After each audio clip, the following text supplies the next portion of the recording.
uh, nothing to do with helmets, just on the ice. Um, Tom, what do your assistant coaches do? Push pucks? No, they're assistant coaches. Well, what do they do if they're assistants? They do whatever I ask them. So I have a thing, and I say, "Okay, Emily, you run this and enforce the rule." And if we're doing something else, they're always busy.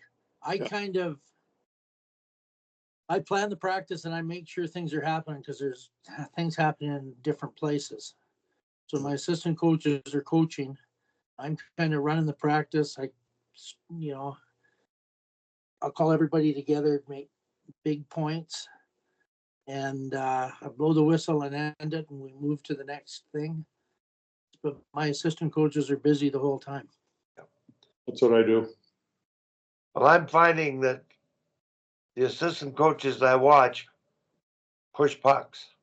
I don't allow my assistant coaches to push pucks. Well, I'll give you an example. I don't allow them. I say, you don't push pucks. Part of coaching is when one drill ends, you tell the players where the pucks go for the next thing. Yep. And it takes them 10 seconds. And then you don't have an assistant coach moving pucks. You're talking. Yep. You hear puck bang, bang, bang. And they don't even know what's going on next because they're pushing pucks. Yep. I did that for 8 years at University of Calgary. I hated it. Yep. I didn't even know what we're doing half the time Yep. because I'm busy pushing 100 pucks around. Yeah. Well, and to your point, Wally, they're supposed to be an asset. Your assistant coaches are supposed to be an asset to make, just like any, if you will, just to make it business wise, right? Good employees make you as the boss better, right? And that's the goal with your assistants as well. So you invest in them, give them roles that they need to complete, and everybody is better at that point. Yep. Well, you guys and Tom, you get it. I'm mentoring 3 teams, and 2 of the teams, the assistants largely push pucks, and the head coaches run great practices, and the assistants stand and they might look after a station. And last night, one coach looked after a corner where there was a 1-versus-1 battle, and they rotated. Another coach looked after the other corner where there was another battle. And then after the battle, they had to go to the neutral zone, do a stop and start, and race to a free puck. And somebody looked after the neutral zone stop and start race station. And I watched them at that station, and I asked the coach, I went over and I said, "What's your job here?" And she said, "To make sure they stop." Now, I went over for a reason. She didn't know the purpose of stopping and starting both ways. So I went over and said, "Look, you have one job, to make sure they stop and start facing both ways. Facing you. That's a habit." And every team I watch, when they do a bag skate, conditioning skate after not scoring on a shootout drill, the players stop on their favorite side. So, in my, I really reached the point where got to hold the assistant coaches accountable. That's the job of the head coach, to make sure they do that. If you overlook those details, they're not accomplishing the purpose of the drill. Well, the organization that I'm working with now, because that's an issue, I feel like there's too many coaches that you should just recommend you get a taller stick because it's easier to lean on because you're not doing anything out there. But the application for coaching now, I put in boxes that they have to check because they sign the applications.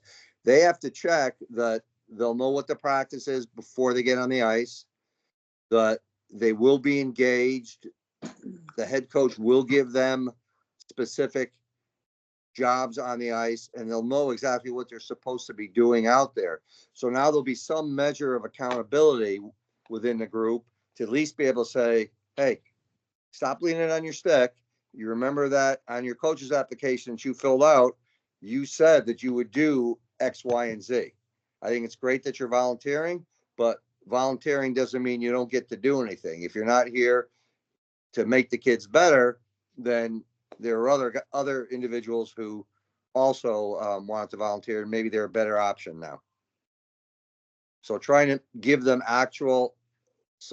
set up some concrete path for accountability.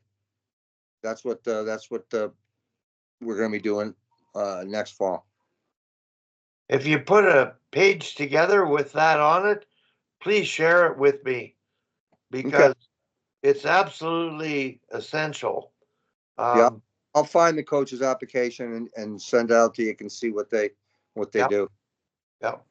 Tom, I'm going to give you an example of, you have a skills route where you do the stop, starts, tight turns, transitions, skating, and then you take different paths to shoot on the far end.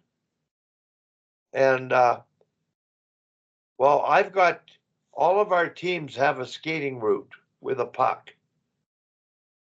Not like yours, but they go all up 3 lanes, around pylons, practicing all those puck control skills.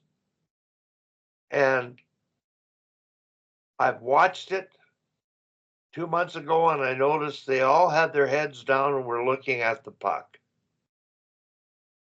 So a month ago, I reinforced, you have 3 coaches here, stand so that when they in the open lane, they have to look at you and you pick a number, point your hand up. They have to call a number, get their eyes up because they're going around these pylons doing all the skating with their head down. Like those are the kind of things that assistants have to do. Head coaches just run the drill and push them to do it.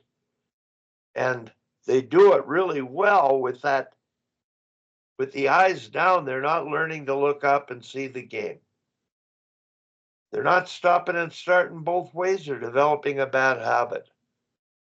There's those fundamental teaching points have to be reinforced. And I think assistants can reinforce those fundamental teaching points, but they're going to have to come from the head coach who is probably too advanced for the teaching points. They overlook them. They just want to have a bag skate. They don't really care if they stop facing both ways, let alone stop and T-start, which is another one of my beefs. It's not taught, so players stop and cross over and they overskate in hockey games. So those are pretty well 3 fundamentals that I vent about often. And I witnessed last night, I was talking to the manager, not watching the practice too much, but I saw that and I said, well, I've got to go over and speak to that assistant to make sure that she does her job at that station. And to her credit, when the coach blew the whistle and they brought them all in to reinforce what they wanted, she brought up the point, what she was looking for at her station.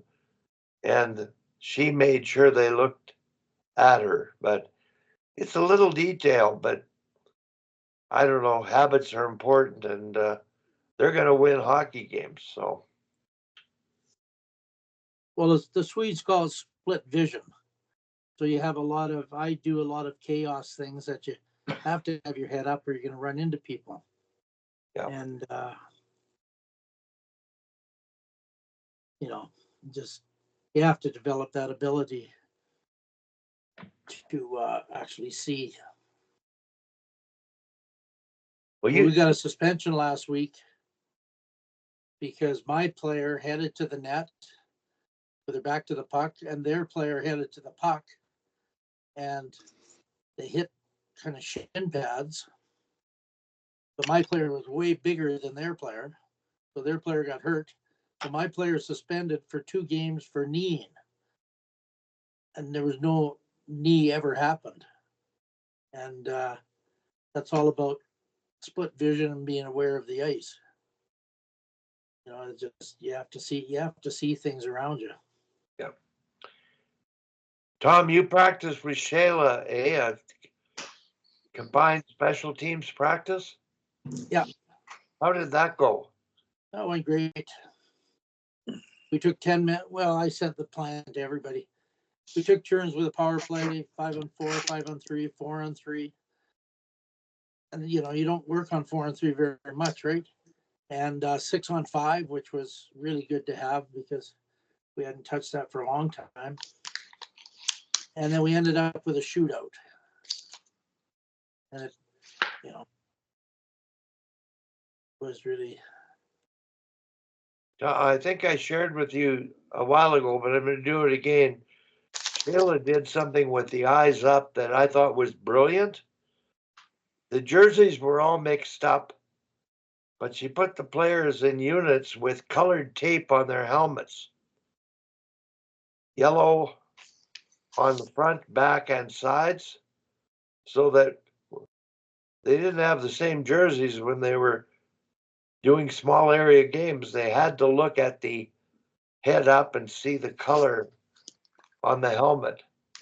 I thought that was brilliant because right now, Tom, at the U13 level, they're starting to get their heads up, but I think at the last half of the season, going into the playoffs, their passing is quite good right now because we've really focused on the importance of that. Do you have to worry about it at your level? The heads aren't down anymore? Well, it all depends on the player. It's not a. I don't think the head up is the deal. The purpose of getting the puck, is it to go through everybody, or is it to get the puck out ice as quick as possible? You know, I watched one of my players who was a big star in U13. Watched her going down. Not once did she look left or right. Nope. Every time she gets a puck, she tries to go through everybody. Yep. And it worked in U13 because he's a big kid, but it's not working here. And you know, her head's up to do her deeks, but to look around and you know see other players that's the challenge.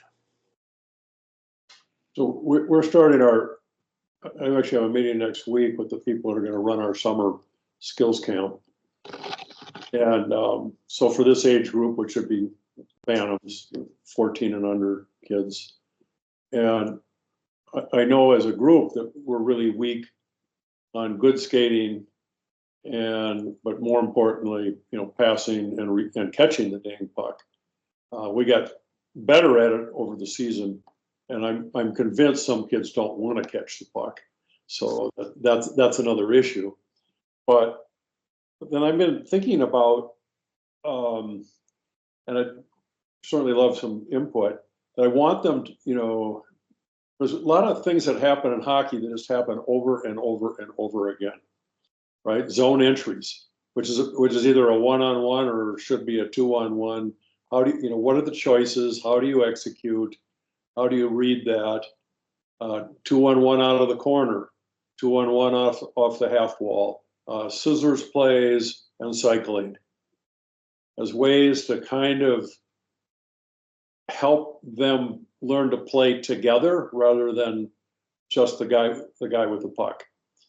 And I know our program in U12 a few years ago, the coach really worked hard on cycling and scissors plays coming up the wall and dropping underneath and kids changing positions. And that guy's daughter has got a D1 commit. Doesn't play for us anymore. She went to another school. So then the issue becomes, right? So if you've got kids with, that are hockey players, they might get there in spite of us. And then you got all the rest of them and who want to get there and need our help. And we used to work like on zone entries. I've worked on that for years. Just, don't just skate at the defenseman, but that's what they do. Or they try to go wide, but the defensemen are smart. They figure that gig out. So you got three choices. You can do a big 90 and come across. You can do a reverse. You can do a pull up, and then see what the defenseman does, and then you make your decision on what to do after that. But it doesn't happen in the games often enough. And I would say, well, let's see, if we spent 6 weeks this summer and every kid got 300 reps on those particular skills, or 500 reps on those particular skills, would that be a tool they now have in their toolbox of things to do once we get into games? I don't know the answer to that. But my guess is, yeah, they would have more confidence in doing an escape and coming around, because that requires outside edge of the underneath foot. A lot of them aren't very good on their outside edges, and they won't. I mean, when I watch the Four Nations games, that's what they do. You watch the NHL; those guys come across the blue line and they just start slowing down and backing up. They don't stop. They reverse direction and look for a place to put the puck. And is that too much to ask for a 14 or 15-year-old? I don't know. Tom, what do you think? Well, it is the deal as you teach stuff and some catch, some don't, but kind of if they can recognize where the opportunity is, right? If the whole team is ahead of you, defenders, you're not going to beat them with speed to the net, right? Right. They're already waiting for you. Yeah. So now you have to create 2-on-1s on people and create some confusion and stuff. You think of Gretzky and Curry always creating a 2-on-1 on the widest guy. Yeah. And and if you're racing them down the ice, then it's all about speed, moving the puck. That middle drive is a great thing then. And so to get the players to recognize, is this a time that I do pull-ups, or, do the tight turn and delay, or do I cut to the middle? That's kind of it's difficult to teach, but, just like everything, you keep on trying to do it and hopefully some catch on. Yeah. Tom, Some of them do. Hal, I think too, what I found success with trying to teach that, even up at the college level, was putting in certain rules for the forwards where you're doing some rush drills like that, where it's robotic, but you have to learn to do certain things. And sometimes that's the only way to teach them. You can Gretzky up the wall, or you can pull up, put on the brakes. That's what you could do. Now, how we used to do that was I'd have one coach just go talk to the defenseman about gaps and things like that. In the meantime, I would put that parameter in with the forwards. So at least initially, the defenders didn't know that those were the only two options that they had. So the forwards had, so they couldn't cheat on it. And then later on, They figured it out. they catch on and they cheat, then we go, here's the third option we can go to, chip around, and then you can bring support guys in. But you have to almost, unfortunately, I found even at the NCAA level, you have to move these guys around sometimes like chess pieces in order to get it to work. But once they see it works, then we begin implementing the game, and then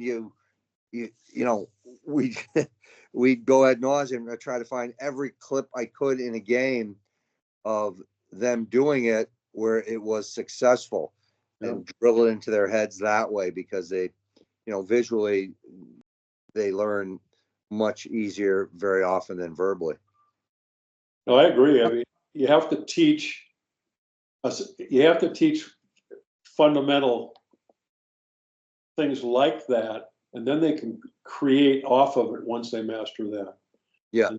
Right? I mean, when I was coaching girls actually were easier to teach this stuff to because they're more interested in it. Oh, 100%. And I asked them, I go, what are you thinking about when you go at a defenseman? I go, well, I'm trying to figure out how to beat her. Well, why don't you just move to a different space and let her figure out how to catch you? Oh, okay. So then they would do that, the big 90 or the Gretzky move or whatever, to the middle. And I said, see how much confusion that creates? And oh, by the way, you're in a much better position to shoot the puck. And they get it. But the boys have been really much more reluctant to do it. But when we play really good teams, they do it. They come across the blue line, and if you give them any gap, they turn left or turn right, whichever side it's on, and they're heading to the middle and looking for things to happen. Teammates going to the net. When we were up in northern Minnesota, they did that to us the whole time. And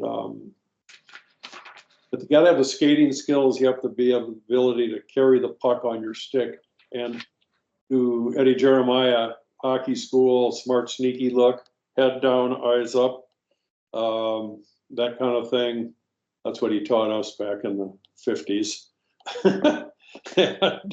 Yeah, this things that still apply, right? Yeah. But yeah, Tom, I've got a boy on my team, and when he gets the puck and he doesn't look left, he doesn't look right, he's playing 1-on-5 hockey, and the third guy always gets him. The third guy always, he's gotten to the point where he's now got the puck out on one hand on the stick as he's trying to maneuver his way through people, and then he ends up on his back. And, they go, Rocco. Well, I think it's misconstrued, all the moves. Yeah. Sometimes I think they have, it's like going through turnstiles. Yeah. They have to beat this person, then they have to beat that person. And the moves in their mind is they're going to do the toe drags and they're going to do, and instead of making the defender do something and then keeping the puck out of their reach. Yeah. That's all stick handling is you just keep the puck out of the reach of the opponent. Yeah. But like Mike Rogers played on our old timer team for quite a while, and he didn't hardly try to beat anybody, but he passed to himself. Yeah. So we go on a 1-on-2 or something, and he had this little knack. He could just put the puck behind the defenders. Now they have nothing to get except for him, right? Yep. And he'd wiggle through and get the puck again, and he was really clever player. But like he probably learning, nobody taught him that. He kind of, because I've never seen anybody else play like that, and he passed to himself all the time. And the idea was, you're not trying to beat everybody. I'll have players that'll have open space and they'll go and they think they have to beat this D, so they'll go near them. Yeah. Put a deke on them and they say, why? What's the point? Yeah. So, So I have a friend that grew up with Gretzky in Brampton or wherever they were from. And he said Wayne developed this move coming out of the corner where he would slide the puck between the defenseman's leg. Yeah. Would then look down, and Gretzky would just go right around him and get the puck. And he goes, I played against him in the National Hockey League. I knew the move, and he would do it to me, and he'd get by me every time. I'm sure he read the angle of the skates and all that. Oh yeah, yeah. I mean, he said, I know I've told you a story about him. This one guy plays with us, and he's maybe the fastest guy I've been on the ice with. And he played about 4 or 5 years in the NHL. And he said, yeah, people all say that Gretzky was slow. He says, I never caught him. Couldn't I've get. never seen that Yep. 60-meter race that Gretzky runs against Pele and all of these guys, Yeah, he wins by 10 meters. yeah. He was a track athlete too. This is fun, boys. I gotta go. I gotta do some day work. So, it's always great to see you all. I've got to move on. I really like the last part of the session here. At the 1 minute mark, I've got measuring accountability, but the stuff on one versus one or playing together is huge. And that to me is the biggest thing in elite hockey is those guys use each other. And with the American and Canadian game tonight, there might be some individual players that are going to stand out, but the puck's got to get to them, and they got to let the puck do the work. And I think the team that lets the puck do the work tonight is going to get the best result, and Yep. they're going to have to play 200-foot hockey, both teams. Yep. All good for the game, guys. So thanks for your time. Thanks for coming on. Yep. Thank you. All right. We'll see That's ya. good. See you all. See you at the rink, Tom. Bye-bye. Okay, see you, Wally.